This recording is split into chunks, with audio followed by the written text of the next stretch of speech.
Salama e, Stacy no anarako. Mianatra amin'ny lycée François Xavier Tanimena, 12 taona, première S.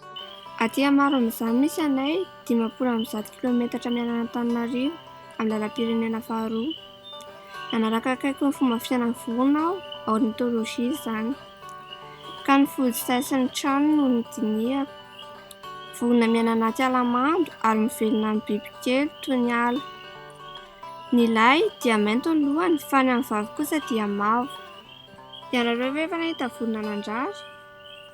Manana talenta manokana amin'izany ny fojisay na ny Ploceus negovi, ka izany no nahatonga ny anarany koa hoe tisserand. 5 metatra miaraka amin'ny tany ny tranony ary eny amin'ny lalana fandehanan'ny olona anaty ala ary akaiky ny rano mandeha no misy azy.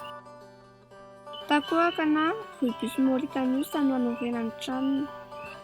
Samy mandray anjara amin'ny fanamboarana ny tranony sy ny vaky, fa ny lahy no tena hita mitondra ireo bozaka hanorenana ny trano.